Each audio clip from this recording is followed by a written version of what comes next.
Hello to every one of you, and welcome back to this Spanish course for beginners.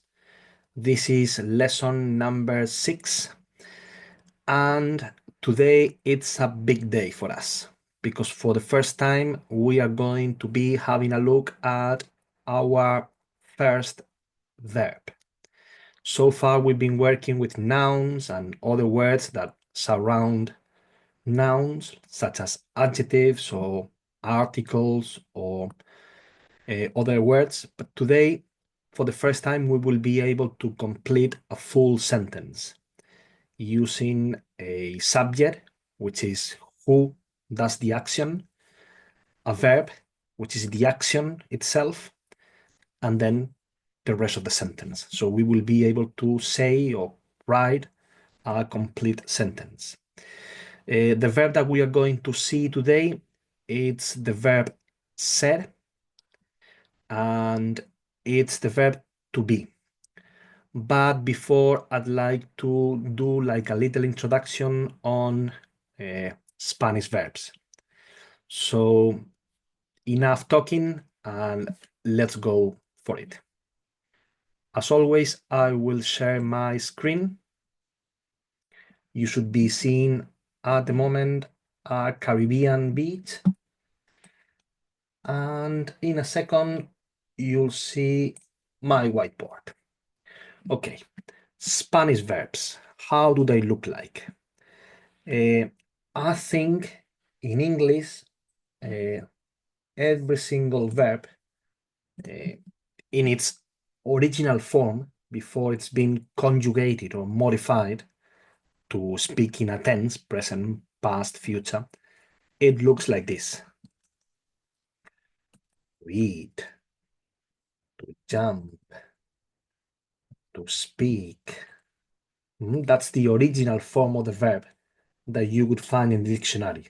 Of course, that would be modified. So if you want to use gerund, you would say eating, jumping, speaking. If you want to use past, you will say ate, jumped, spoke. But the original form looks like that: to eat, to jump, to speak. Let's discuss how the original forms of verbs look like in Spanish, because there will be three basic categories. In Spanish, we are going to have ER verbs, we are going to have ER verbs, and IR verbs. Okay, those are the endings of all the verbs that we have in Spanish. So any verb in Spanish in its original form will finish either with an AR, ER, and IR. And just to prove this to you, I'm going to write a bunch of random verbs in Spanish. So for example, the verb to, I'm going to say random verbs that come to my mind. The verb to eat, comer, ia verb. The verb to watch.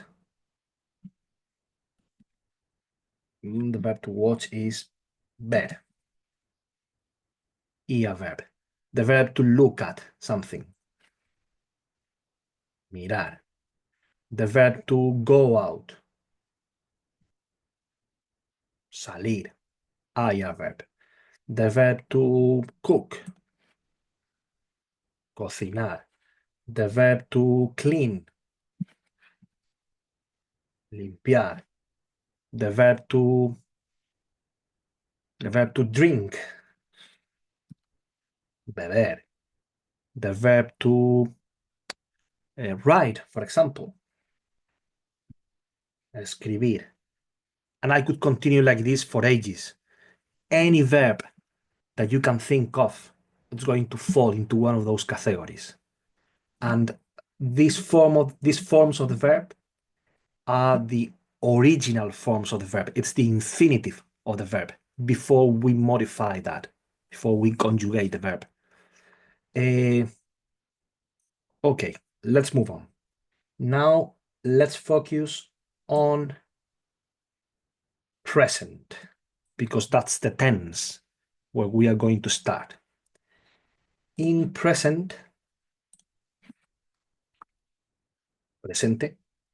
we are going to have three main types of verbs. We are going to have verbs that are completely irregular verbs. Why irregular? Because the way we conjugate them, the way we modify them, doesn't follow any pattern, doesn't follow any rules. It's a random way of modifying that verb. So basically, students or people learning the language just need to memorize how the verb is conjugated, how the verb is modified. Then we have regular verbs.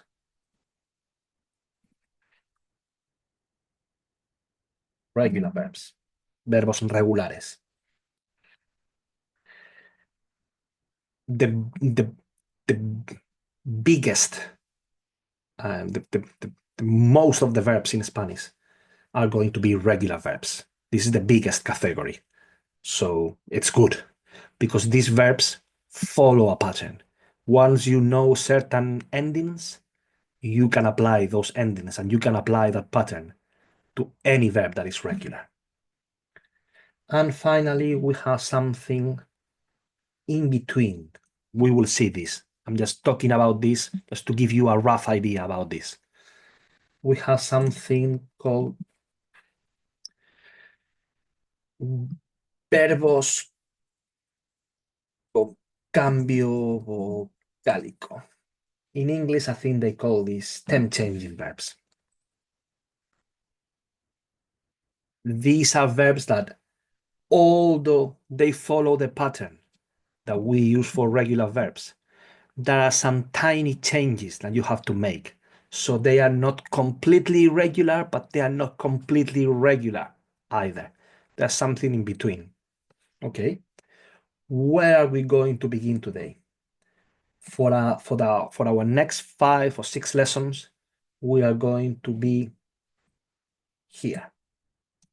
We are going to focus on irregular verbs. Why? Because there are only 4, 5 verbs that fall into that category, and they are very important, and we use them a lot. So I would like to begin there. And today's verb is going to be the verb ser. That verb means to be. And the other verbs that we are going to see in that category are the verb tener, to have,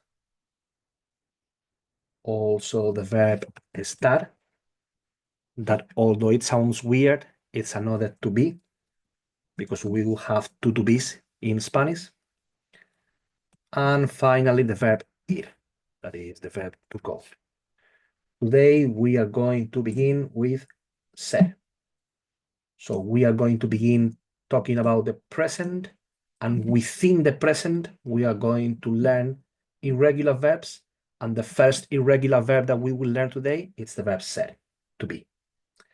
Okay, let's begin with to be. Ser. Every time we talk about verbs, I'll give you the same chart. I'm going to give you a chart with 6 boxes. Why 6 boxes? Because every box is going to be used for one different subject. Okay, the first one on the left, top one on the left, we use it for yo. Yo means I. So this is the box that we will use for an I. The second box is the one that we use for you, for tú. That means you, one person. Third box, or the bottom left box, it's the one that we use for él. That means he, or for a ella, that is a she. This is also the box that we use for an it, although we don't have an it word in Spanish, but we would use this box. And this box, it's also used to talk about, to use usted. There is no equivalent of the word usted in English, but that is a very polite you. Mhm. It's a more formal you. When you want to treat someone with a special degree of respectfulness, you use usted instead of tú. So you use this box. On the right, we will have all the plural forms. They don't refer to one person anymore, they refer to plural people. So for the first one, we have nosotros or nosotras, and that is a masculine and feminine we. We have vosotros or vosotras, and that's a masculine and feminine you all, you plural. And finally, we have ellos or ellas, that means they. And we also have ustedes, that is a very formal you all. Remember that we had usted for a formal you single person, you one person. Well, we have ustedes when we refer to two or three people in a very respectful way. Okay, these are the different subjects. We have I, you, he, she, it, or a very formal you, we, you all, they, and you all, very formal. But these are not the verb. These are the subjects. I, you, you need the verb.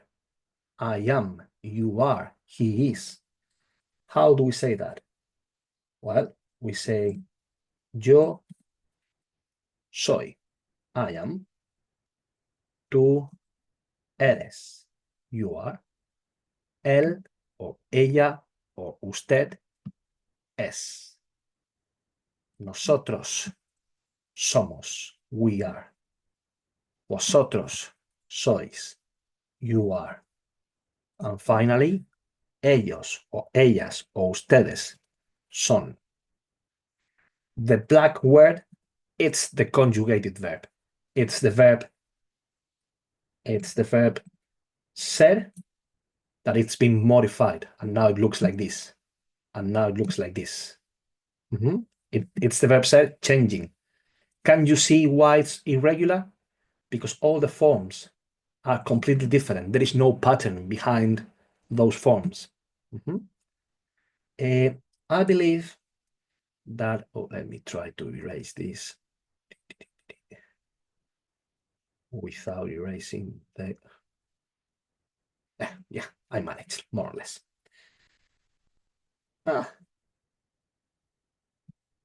Okay, I won't erase anything else. That's how we say I am, you are. But what if you want to say I am not, you are not? In Spanish, it's very simple. The only thing you have to do is right before the verb, write or say no. Yo no soy. Tú no eres. Él no es. Nosotros no somos. Vosotros no sois. Ellos no son. So you want to say I am? Yo soy. You want to say I am not? Yo no soy. You want to say you are? Tú eres. You want to say you are not? Tú no eres. And so on and so forth. What about the question? You know that in English you need to alter the order. You don't say you are, you say are you. In Spanish, we don't need to do that. We could, but because we are more flexible with the order than you in English. But there is no need. What we need to do, for sure, is to change the tone of our voice. When you are asking, you can maintain the same order, but you have to go up. Let me give you an example. If I say tú eres, I'm saying you are. But if I say tú eres, blah, blah, blah, blah, blah, blah, that would be a question. But I haven't changed the order of the words. So it's just me going up and speaking in a higher pitch. Okay, we will do lots of practice with this. We will make and write real sentences. But this is basically it. This is how we form the verb ser. In a different video, we will discuss the different uses of ser. What do we use ser for? But in this video, we've been discussing how to form the verb ser. Well, we've discussed some other things. We've discussed how Spanish verbs look like in the infinitive. Remember, AR, ER, IR. We have focused on the present, and within the present, we have started with irregular verbs, and the first irregular verb that we have had a look at, it's been said. I hope you enjoyed this video.